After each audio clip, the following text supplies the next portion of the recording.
So if you have a particular workspace and you want to go ahead and export it out so that you can share it out with others, then you can easily do that using Corel Draw as well. So to do that, I'm going to go around over here onto tools, and then I'm going to go around onto options, and here you can see that workspaces is an option.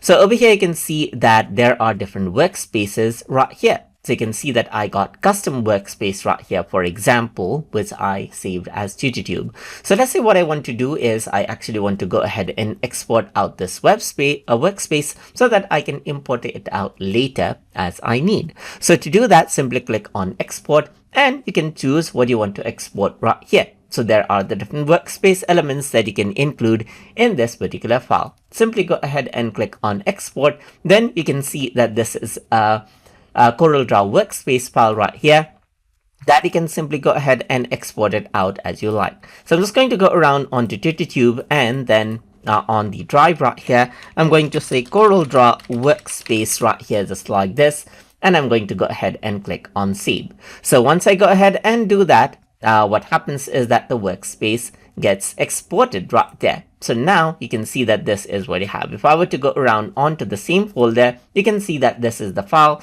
and then you can go ahead and share this file out with others as you like in order to go ahead and import out the workspace as you like as well. So that is how you can export out workspaces inside of Corel Draw. So I hope you guys learned something as always. And as always, please like, comment, share, and subscribe.